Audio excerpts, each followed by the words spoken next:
got to be honest with you. I've lost full faith and confidence in law enforcement. I think the biggest thing that hurt the most was the fact that when my assets were taken, when my money was taken, you give your life. I mean, I would have literally given my life to my country, and it was the very government I would have laid my life down for that was trying to take my money.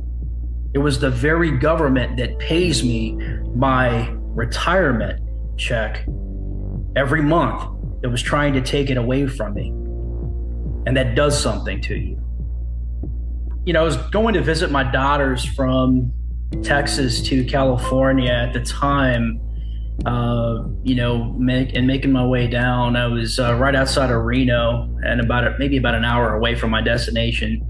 He followed me for about a good 3.5 miles or so, and eventually ended up pulling me over. No problem, pull over.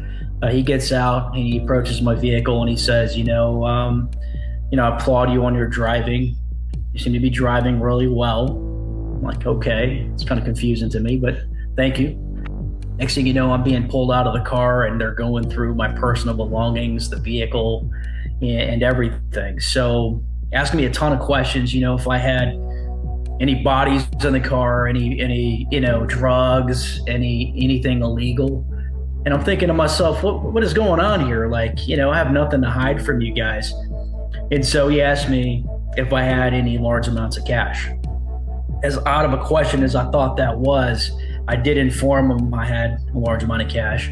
And along with the cash, I had receipts, as well as pay stubs to validate and verify my belongings. And so next thing you know, more officers are arriving.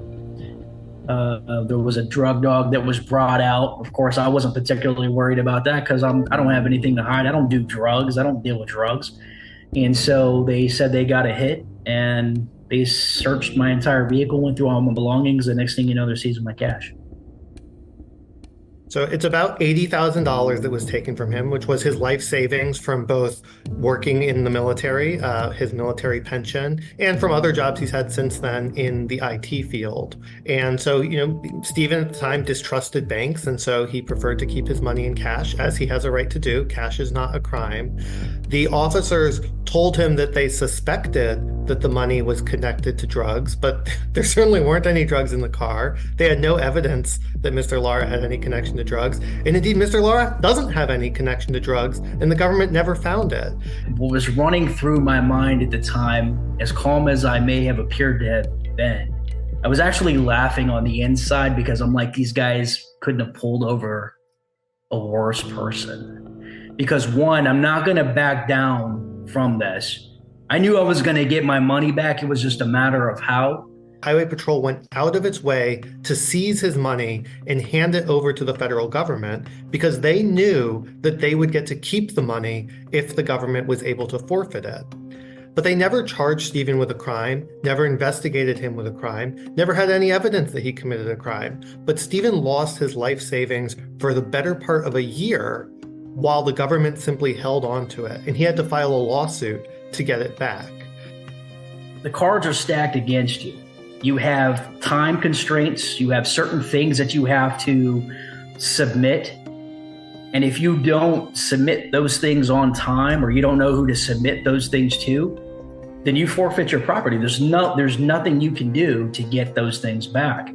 It's just a broken process for a lot of people that may not know who to contact, what to do, how to do it, or when to do it, right? And so it's just, it was a very confusing process. Fortunately, Mr. Lara had the support of the Institute for Justice so that he could fight back. And the government, since they didn't have any evidence of a crime, gave the money back. But for most people, they just don't have the resources to do that. And the government relies on people not asserting their constitutional rights so that it can keep the money. And so Stephen wanted to set a precedent going forward for protecting others.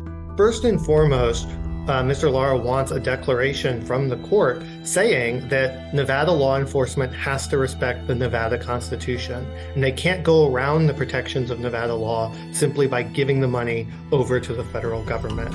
And so in the future, when the Highway Patrol or other Nevada law enforcement tries to seize money, they'll have to follow Nevada law and give people prompt post-seizure hearings, follow the restrictions on probable cause, and all of the other protections that Nevada law provides. What I'm looking for is accountability, okay? I've already got my money back, but that does not solve the problem. There's a lot of people out there that unfortunately are going through this process whose story we'll never hear about. This is something that's absolutely atrocious for our county, local, state, and federal government to be colluding with each other and working together on taking assets from the very people that they're supposed to be serving. It's not right, and it needs to be changed. And I fully intend on seeing this through until we succeed and we're victorious.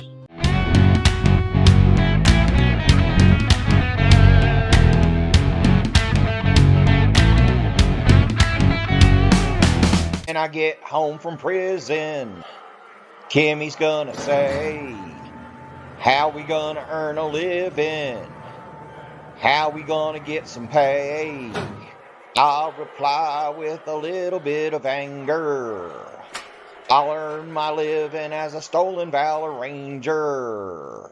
Stolen valor every hour.